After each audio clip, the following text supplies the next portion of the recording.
Hey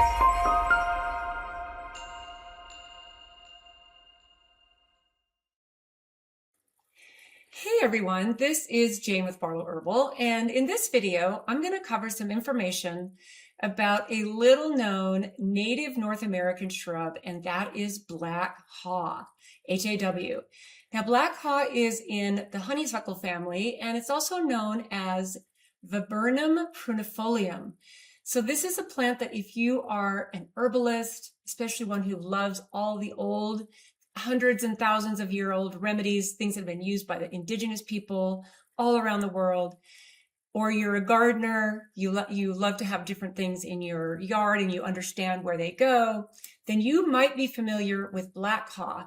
And especially if you're a gardener, but you might not realize the power and the medicinal properties of black haw.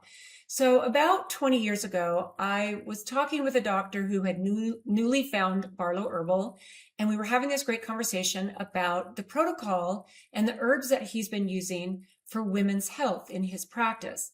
And there was one herb that he was using, and this was black haw, that I had never heard of before.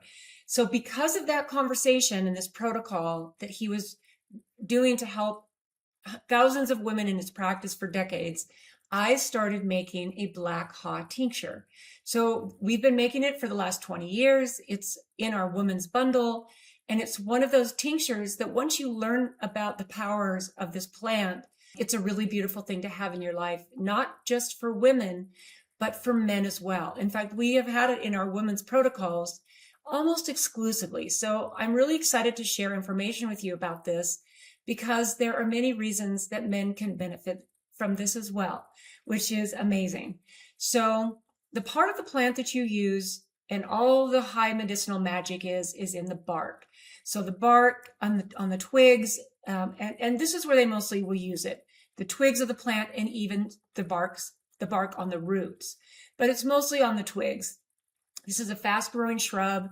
Once it gets established, it totally loves and is really, really easy. It's drought tolerant. It can thrive in clay. It can thrive without a whole lot of water. But the thing is, it just needs to get established. Now, where this likes to grow is along the sides of forests. So if you like where the forest meets the meadow, you can find black haw in many, many places throughout North America that black haw just naturally grows. And it's a really fun plant to identify because the bark almost looks like little scales. It's really, really beautiful. It puts out these brilliant white clusters of flowers in the spring.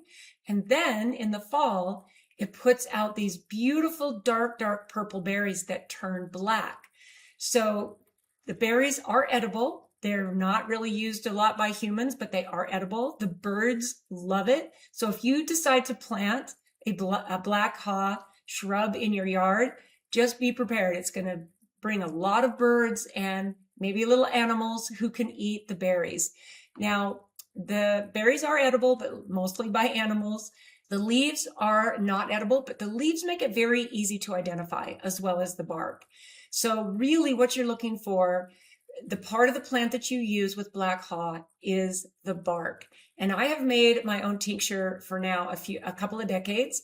And this is one of my favorite. I think that when you look at plants that you use the roots or the bark, there's such a symbolism of not just what it does for the human body, but for strength and resilience. In fact, black haw has been used for centuries for things like walking sticks and the bark's been used for different furniture. And then of course, it's been used by herbalism, shamans, indigenous people who understand, and it's been passed down for a long time, what these plants do for us. Now, the thing that I love about black haw is that it's not a flashy, showy, it's not a super popular, because I think it's just too little known. I just don't think enough people have discovered it yet. And I was grateful when I had that conversation with that doctor those 2 decades ago, because it was something that I hadn't learned. I'd never identified it. And I had this opportunity to bring this into a protocol. And it's just been a staple, a quiet staple in a single tincture in our line for now about 20 years, which is such a gift. So I found some really, really great information that I'm excited to share with you. So black haw is native to the southeastern and central United States, and it's naturally found along forest edges, stream banks, and thickets. And like I said, a lot of people, especially if you have maybe some, like your yard backs up against another person's yard, and maybe you want to plant something that can be like a barrier or a boundary, because it gets to be about 10 to 15 feet tall. And like I said, it puts out these beautiful white flowers, and then it turns into these amazingly beautiful clusters of berries that almost turn a rich, so dark of a purple, they look black. And like I said, if unless you don't want birds in your yard, then I would think it would be amazing to put a black haw shrub in your yard. And in fact, I think that's something that I might look into, because while I've loved this plant, it would be really, really fun to have it as part of my ecosystem in my yard. Some of the traditional health benefits are these: antispasmodic, menstrual cramp relief, uterine support in traditional midwifery. So this is one of the things that we have been making this for, is because of what it does for strengthening and toning the uterus. And I have seen at this point hundreds, if not thousands, of women that have benefited from having access to this beautiful tincture. That is probably the most common way to take black haw, and I love the transportation into the body. It's also put into powder form and encapsulated, and it's also made into a tea or a decoction. So an infusion or a decoction or a tincture. Personally, I love things like tinctures. Black haw bark tea is a little bit, it's actually okay. I've only had a few tea bags of it over the years, and it's woodsy. It reminds me a little bit of Pata Arco, which I actually really love, but it's just got a little bit of a bite to it. Muscle relaxation, mild pain relief, soothing effect on the nervous system, and it was used mostly traditionally. Okay, so this is something that, if this is a history that's passed down in your family, in fact, that's one of the things that's been a huge blessing, is that it wasn't something that my dad had on his radar, but since I've moved it into our line, this is something that all of the women and a lot of the young girls and teenagers that have been coming up in my family benefit from, because it is so amazing for cramps. In fact, it's confused with a plant called cramp bark. They have some similar properties, but they're in completely different families. So it is easy to grow. So here's some notes I wrote about that. It's a beginner-friendly native shrub. USDA zones 3 to 9. So if you're a gardener, you understand about, where plants thrive in the area that you live, then that would make sense. It full to partial sun, so it can thrive in a shady area, and it can also thrive in the sun, especially once the roots get established. It needs moist, well-drained soil. It is clay tolerant. It's drought resistant once it's established. It's low maintenance, and it's extremely wildlife friendly. Okay, which you either love or don't love. If the wildlife come in and they eat all of your flowers and all of the plants that you plant, then you might not want to plant a black haw, because it definitely draws in the wildlife because of those berries, especially. So the ecological value is obviously this: the berries feed the birds. It supports a native ecosystem. It's a good hedge or boundary plant, and it's great for permaculture or rewilding.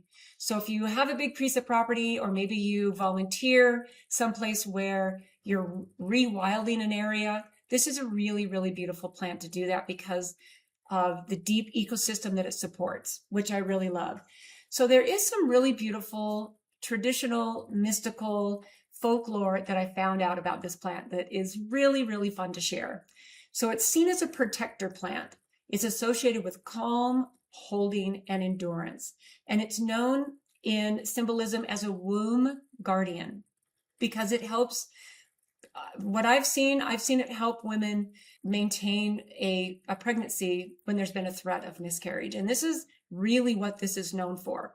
This is hundreds and thousands of years old. This is not new. This is something that has supported women through that phase. So it's known as a womb protector, a womb guardian. It protects against fear and shock and sudden shock. It's a boundary keeper between worlds. Because if you really think about that, you've got a divine spark of consciousness that is growing into a human, black haw acts as a protector between the worlds, because the soul is coming in and there's a between the world moment there, which needs a boundary, needs protection. And to me, this is one of the beautiful things about learning herbalism and the deep wisdom that is so embedded in the way humans have been taking care of themselves for millennia. This is really the natural way for us to do it. It's a plant of quiet strength and not aggressive magic. Because if you think about some of the plants, like think about sage, that is magical. People sage their homes, they sage their spaces to clear it out. And that might seem like a kind of an aggressive, not in a bad way, but a beautiful aggressive way. But with black haw, it's quiet, it's resilient, it's strong, okay? It's associated with stillness, stability, and safe passage, which, think about when a woman gives birth, there's a passage there, there's safe passage, right? Here's a couple of quotes I found about it. It steadies the tree, not the storm. So think about that. It steadies the tree, not the storm. So this is where, from my perspective and from my knowledge and use of black haw, this is where anyone can use this if there's anxiety, if there's stress, if there's anything that makes your body really unsteady. This is a grounding, calming, very beautiful herb to add into your routine because it steadies the tree. It doesn't calm the storm, because we're in a chaotic, very interesting time in humanity right now where it seems very, very chaotic. And it is, for all intents and purposes, as we work on closing this big 12,000 year cycle, the world seems unsteady and chaotic. And this actually helps to steady the human body and to calm it in the midst of the storm, okay? Slow, deep, and grounding energy. It's not flashy. It works over time. It's gentle but firm. And that's what I really love about a plant like black haw. So it's a close cousin of the European crampbark.